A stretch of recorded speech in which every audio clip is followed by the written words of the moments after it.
이에 다윗이 그와 함께한 백성이 찾아가서 천부장과 백부장을 그들 위에 세우고 다윗이 그의 백성을 내보내세 3분의 1은 요압의 휘하에 3분의 1은 수르야의 아들 요압의 동생 아비사의 휘하에 넘기고 3분의 1은 가드 사람 이때의 휘하에 넘기고 왕이 백성에게 이르되 나도 반드시 너희와 함께 나가리라 하니 백성들이 이르되 왕은 나가지 마소서 우리가 도망할지라도 그들은 우리에게 마음을 쓰지 아니할 터이요 우리가 절반이나 죽을지라도 우리에게 마음을 쓰지 아니할 터이라.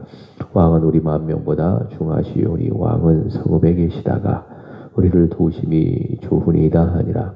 왕이 그들에게 이르되 너희가 좋게 여기는 대로 내가 행하리라 하고 문 곁에 왕이 섬에 모든 백성이 100명씩 1000명씩 대를 지어 나가는지라. 왕이 요압과 아비새와 이때에게 명령하여 이르되 나를 위하여 젊은 압살롬을 너그러이 대우하라 하리. 왕이 압살롬을 위하여 모든 군 지휘관에게 명령할 때에 백성들이 다 들으니라. 이에 백성이 이스라엘을 치러 들로 나가서 에브라임 수풀에서 싸우더니 거기서 이스라엘 백성이 다윗의 부하들에게 패하매 그날 그곳에서 전사자가 많아 2만 명에 이르렀고 그 땅에서 사면으로 퍼져 싸웠으며 그날의 수풀에서 죽은 자가 칼에 죽은 자보다 많았더라. 압살롬이 다윗의 부하들과 마주치니라. 압살롬이 노새를 탔는데 그 노새가 큰 상수리나무 번성한 가지 아래로 지날 때에 압살롬의 머리가 그 상수리나무에 걸림에 그가 공중과 그 땅 사이에 걸리고 그가 탔던 노새는 그 아래로 빠져나간지라. 한 사람이 보고 요압에게 알려 이르되 내가 보니 압살롬이 상수리나무에 달렸나이다 하니 요압이 그 알린 사람에게 이르되 내가 보고 어찌하여 당장에 쳐서 땅에 떨어뜨리지 아니하였느냐. 내가 내게 은 10개와 띠 하나를 주었으리라 하는지라. 그 사람이 요압에게 대답하되 내가 내 손에 은 1000개를 받는다 할지라도 나는 왕의 아들에게 손을 대지 아니하겠나이다. 우리가 들었거니와 왕이 당신과 아비새와 이때에게 명령하기를 이르시기를 삼가 누구든지 젊은 압살롬을 해하지 말라 하셨나이다. 아무 일도 왕 앞에는 숨길 수 없나니 내가 만일 거역하여 그의 생명을 해하였더라면 당신도 나를 대적하였으리다 하리. 요압이 이르되 나는 너와 같이 지체할 수 없다 하고 손에 작은 창 셋을 가지고 가서 상수리 나무 가운데서 아직 살아있는 압살롬의 심장을 찌르니 요압의 무기를 든 청년 10명이 압살롬을 에워싸고 쳐 죽이니라. 아멘. 위장전향했던 후세가 전한 정보로 다윗은 요단을 건너 몰사의 위기를 넘기게 됩니다. 그리고 소비와 마길과 바르실레를 통해서 받은 양식을 통하여서 곤고하고 지친 몸과 마음에 힘을 얻게 됩니다. 이 모든 일은 우리는 알고 있습니다. 우연이 아니라 보이지 않아도 하나님께서 다윗을 인도하고 계신다. 다윗을 그 사랑과 힘으로 보호하고 계신다. 하나님의 일하십니다. 이렇게 우리는 보고 있습니다. 또 그것이 맞습니다. 오늘 본문은 다윗과 그 이후에 압살롬과의 전쟁을 다루고 있는데요. 이 전쟁이라고 하는 것은 필연적인 전쟁입니다. 반드시 치루어야만 하는 전쟁입니다. 압살롬의 입장에서는 그렇습니다. 다윗을 제거해야 반역이라고 하는 그 일이 완전히 끝나는 것이기 때문에 압살롬의 입장에서는 다윗을 반드시 제거해야 되는 필연적인 전쟁. 그러나 하나님의 입장에서도 반드시 하셔야만 하는 전쟁입니다. 살인하고 반역하고 간음하고 이 패역한 압살롬을 공의롭게 심판하시는 그런 전쟁. 그래서 이 전쟁은 하나님의 입장에서도 그리고 압살롬의 입장에서도 반드시 해야만 하는 전쟁. 그러나 우리는 이 전쟁의 결과를 알 수가 있겠지요. 다윗은 마하나임에 진을 쳤습니다. 그리고 압살롬은 길르앗에 진을 치고 이제 이 전쟁이 시작이 되는데 오늘 보면 2절의 말씀에 보시면은 다윗이 군사를 배치를 합니다.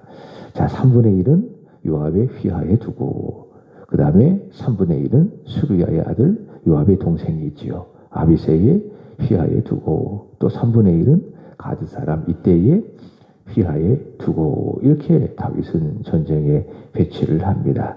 여기서 주목할 것은 이때입니다.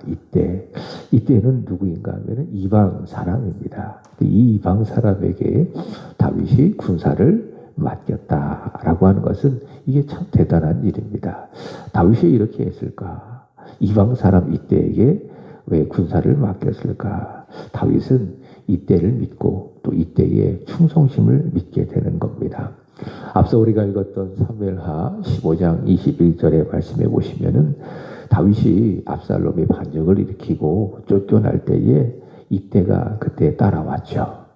그러자 다윗이 이때야 돌아가라. 나는 더 이상 너를 책임질 수가 없구나. 그렇게 이야기했습니다. 그러나 이때가 끝까지 자신은 다윗을 따르겠다고 이야기했죠.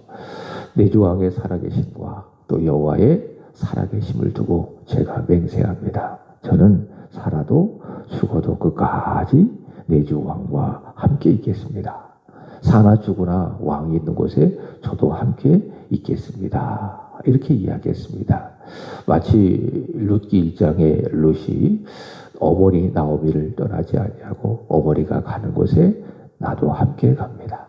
어머니의 하나님이 나의 하나님이 되고 어머니가 사는 곳에 저도 함께 살고 어머니가 죽는 곳에 저도 죽고 이렇게 룻이 나오미에게 끝까지 그 곁을 충성스럽게 지켰던 것처럼 이때도 충성스럽게 다윗 곁을 지키겠다고 이야기합니다. 또 그렇게 했고요. 이것이 바로 무엇인가?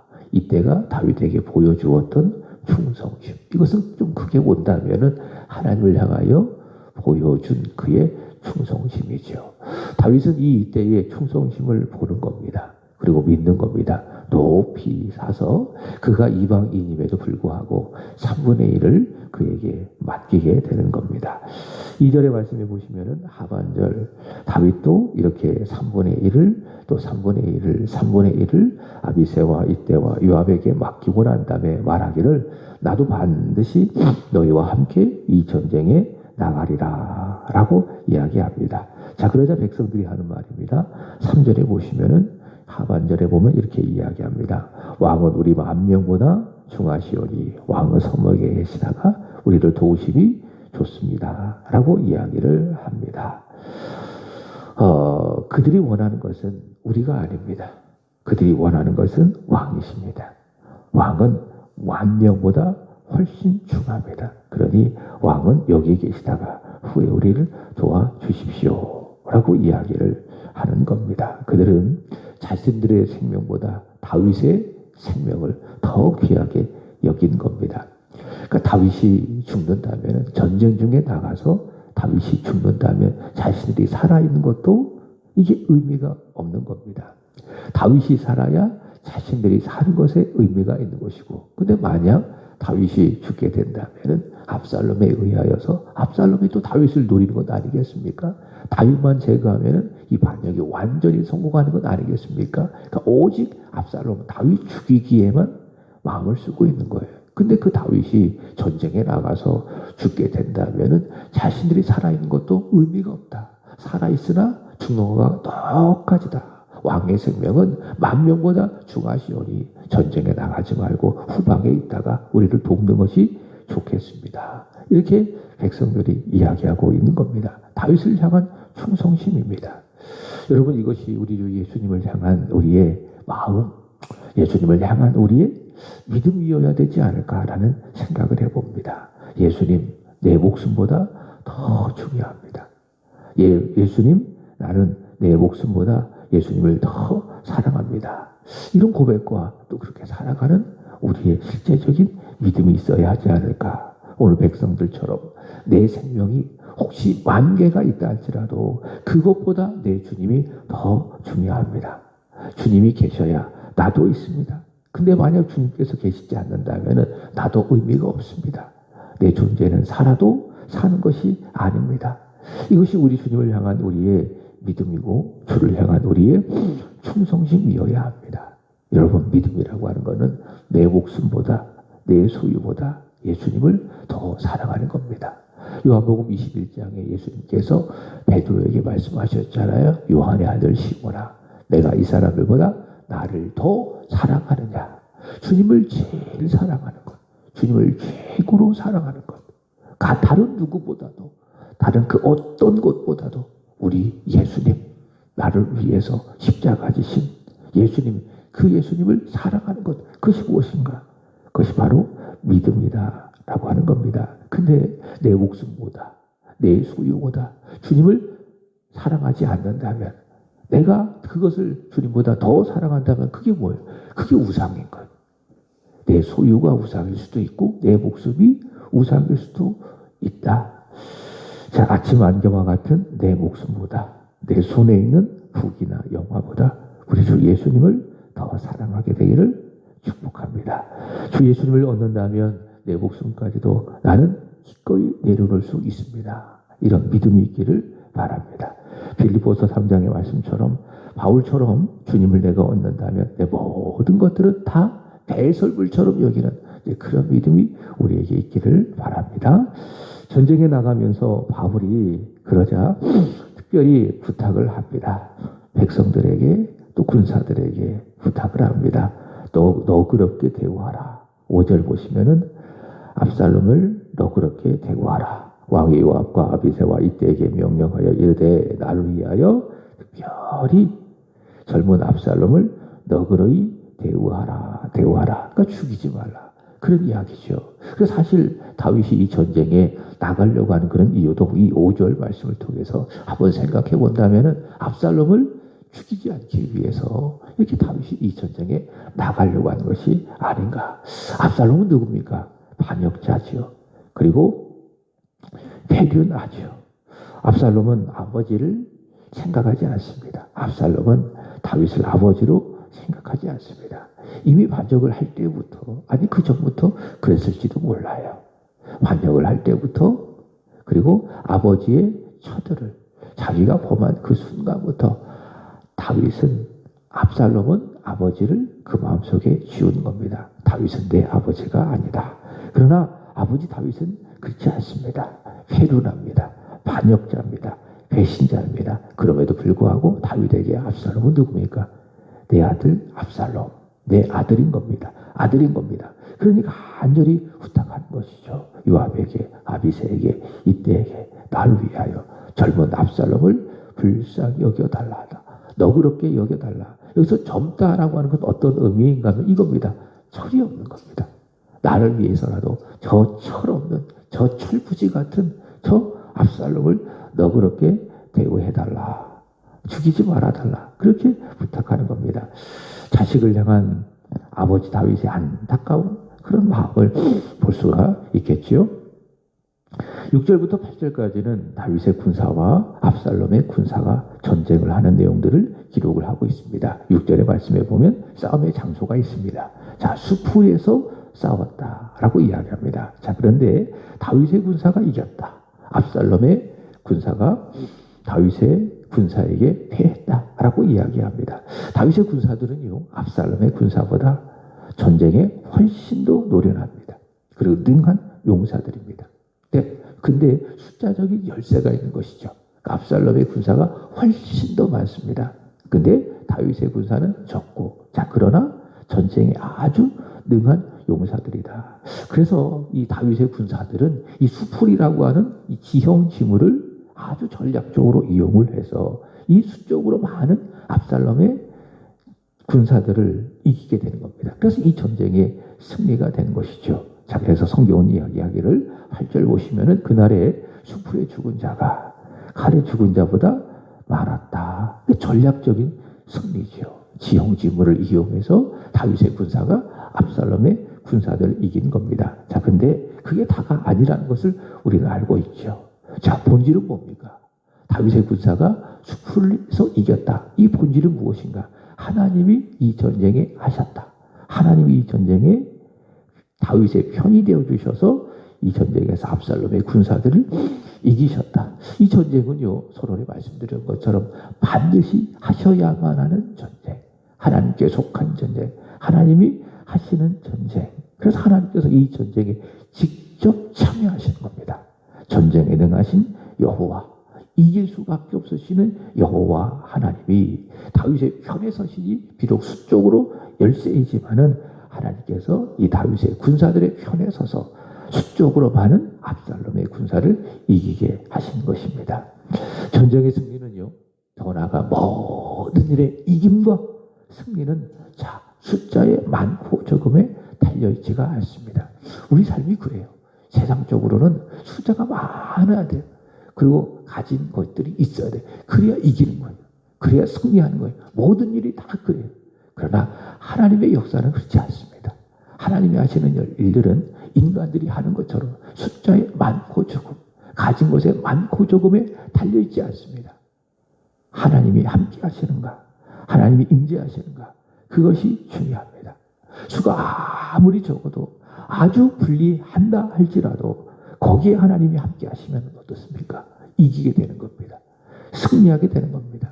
그러나 불리하다 할지라도, 유리하다 할지라도 거기에 하나님께서 함께 하지 않는다면 거기에서 반드시 패할 수밖에 없습니다. 이길 수가 없는 것이죠. 무엇이 중요한가? 하나님이 편되시는 것이 중요하다. 하나님이 함께해 주시는 것이, 그것이 본질이다. 중요하다. 교회가 그래요. 어떤 교회가 좋은 교회인가? 하나님께서 임재하시는 교회가 좋은 교회입니다. 성도들이 와서 예배 드릴 때마다 거기에 하나님의 임재가 있고 하나님의 역사가 있고 말씀을 들을 때에 하나님의 살아계심을 느끼고 내가 기도할 때 살아계시는구나. 나의 기도를 들어주시는구나. 이것을 믿을 수 있는 교회. 그 교회가 어떤 교회입니까? 그게 좋은 교회예요.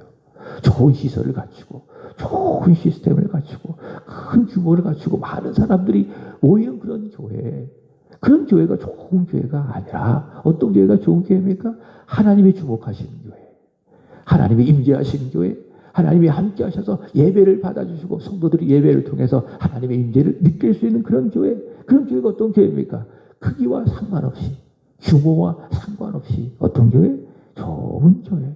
그러나 그렇지 않은 교회는 사대교회처럼, 요한계시록에 나오는 사대교회처럼 살아있으나 죽은 교회도 같은 것이죠. 자, 9절 이하의 말씀에 보시기 바랍니다. 하나님이 하시는 마지막 전쟁의 마지막 퍼즐, 그것이 무엇인가? 반역자, 베르냐, 악한 자, 압살롬을 심판하시는 내용입니다. 자, 전쟁에서 패한 압살롬이 도망을 갑니다. 자, 9절의 말씀을 보시면은 압살롬의 다윗의 부하들과 마주치니라. 압살롬이 노새를 탔다라고 이야기합니다. 노새가 뭘까요? 노새라고 하는 것은요, 말과 당나귀의 새끼입니다. 당나귀와 말의 새끼. 그래서 이제 말보다는 좀 작아요. 당나귀보다는 큰 그런 것이겠죠. 그것이 무엇인가? 이것이 바로 노새다. 이 노새를 타고 도망가던, 전쟁에 패해서 도망가던 다윗이 상수리 나무에 걸렸습니다. 자, 오늘 생명의 말씀의 제목처럼 이것이 무엇인가? 황당한 우연입니다. 황당하죠. 전쟁에 패해서 막 노새를 타고 도망가고 있는데 갑자기 그 머리가 상수리 나무에 걸려 있다. 황당한 우연이다. 사무엘하 14장 25절 26절의 말씀에 보면은 압살롬이요, 사람들의 마음을 도둑질할 때에 그가 사용했던 것이 있습니다. 그것이 무엇인가 하면 머리털입니다. 그러니까 압살롬은 아주 외모가 탁월하고 아주 뛰어난 사람 아니겠습니까? 그러니까 어디에 탁 가면 압살롬의 외모가 아주 출중했던 거예요. 자, 그 중에서도 압살롬의 머리에 대해서 이야기합니다. 머리가 아주 까맣고 숱이 아주 많고 보통 사람들보다 훨씬 더 길고 아주 화려한 압살롬의 그 외모를 상징하는 것이 그의 머리였습니다. 자, 그런데 전쟁에 패한 압살롬이 도망을 가다가 그 자랑하던 머리털이 오히려 그를 위기로 만들어낸 것이 되었다. 그러니까 압살롬은 머리털로 기회를 잡은 인간이에요. 근데 지금 그 머리털이 그의 죽음의 위기를 만들어냈다. 바로 그것을 보여주고 있습니다. 14절의 말씀을 보시면은 요압은 그 상수리 나무에 걸린 압살롬에게로 달려갑니다. 그리고 작은 창, 3개. 자, 이 3개를 가지고 심장을 찔러 압살롬을 죽이게 되는 겁니다. 다윗이 간절하게 부탁했잖아요. 나를 위하여. 요압에게 부탁했잖아요. 나를 위하여 저 철없는 저 젊은 압살롬을 너그러이 대우해달라. 근데 요압은 그렇게 하지 않는 겁니다. 그러니까 요압은 다윗이 제어하기가 어려운 사람이에요. 요압은 자기 마음대로 한 사람이에요.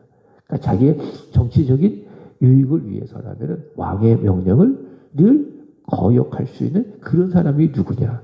바로 요압인 겁니다. 왕의 명령을 알고 있습니다. 그럼에도 불구하고 그는 압살롬을 죽이게 됩니다. 상수리 나무에 그의 머리가 걸려있자 요압이 뛰어가 창을 들어 심장을 찔러 압살롬을 죽이게 되는 것이고, 자, 노새를 타고 가다가 상수리 나무에 그의 머리가 걸려서 이렇게 죽임을 당한 압살롬.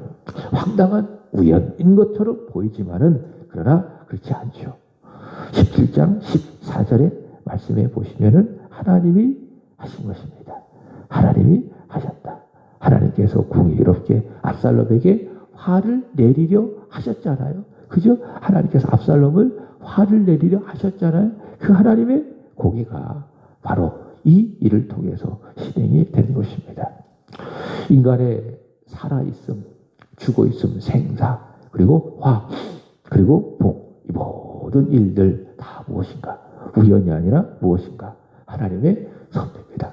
이 세상에 우연이 하나도 없어요. 참새 하나도 하나님께서 명령하지 않는다면 떨어질 수가 없어요. 다 무엇인가? 하나님의 섭리입니다. 이 세상을 창조하신 하나님께서 그의 창조하신 만물들을 그의 뜻대로 섭리하시는 것이다. 그래서 인간의 생사화복 우연이 아니라 다 하나님의 섭리라. 특별히 이 압살롬을 향하여서는 더욱 그렇죠. 하나님께서는 페류나 아주 악한 사람, 살인자, 이 압살롬을 공의롭게 심판을 하시고 그에게 화를 내리시고, 그래서 다윗을 회복시키시고 나라를 나라답게 만드시기 위해서 우연처럼 보이지만, 황당한 우연처럼 보이지만 하나님께서 이 모든 일들을, 인간의 생사화복을 주관하시는 하나님께서 이 모든 일들을 움직여 가시는 것이다. 이 전쟁도 그렇고 이 전쟁에서 이긴 것도 그렇고, 압살롬의 군사가 수적이 많음에도 불구하고 패한 것도 그렇고, 압살롬이 노새를 타고 가다가 상수리 나무에 걸려서 죽은 것도 그렇고, 요압이 다윗의 명령을 거역해서 압살롬을 죽인 것도 그렇고, 이 모든 일들이 다 무엇인가? 이 세상을 창조하시고 다스리시는 하나님의 섭리, 인간의 생사화복을 주관하시는 하나님의 섭리, 하나님의 역사다. 바로 그런 것입니다. 하나님께서는 보이진 않지만, 자꾸 강조해요. 금요일날 저녁에도 말씀을 드렸죠. 보이진 않지만 하나님 역사하신다. 보이지 않지만 하나님께서 살아계신다. 특별히 오늘 다윗에게 그랬던 것처럼, 이스라엘 백성들에게 그랬던 것처럼 하나님 당신의 택하신 사람들을 위하여, 당신의 교회를 위하여 일하신다. 그 하나님께서 우리를 위하여 역사해 주신다. 오늘 성경 말씀은 우리에게 말씀해 주고 있습니다. 그러므로 우리는 이 하나님을 경외하면서 살아야 되겠죠. 늘 하나님의 임재를 느끼며 하나님의 살아계심을 믿으며 하나님을 두려워하는 마음과 함께 그분을 사랑하며 경외하며 살아가야 하겠죠. 예수님께서 말씀하신 것처럼 사람을, 영혼을 능히 지옥에 멸하실 수 있는 하나님을 두려워하는 것. 사람을 두려워하지 말고 하나님을 두려워하며 하나님을 의식하며 살아야 하겠죠. 그것이 우리의 믿음이어야 합니다. 자, 오늘도 하나님을 경외하시기 바랍니다. 오늘도 살아계신 하나님을 경외하며 그분을 최고로 높여드리는, 그래서 오늘도 하나님께 영광이고 우리는 예배의 성공자가 되어지는 오늘 복된 하루, 오늘 주일이 되기를 축복합니다. 하나님 살아계십니다. 기도하겠습니다. 살아계신 하나님, 그렇습니다.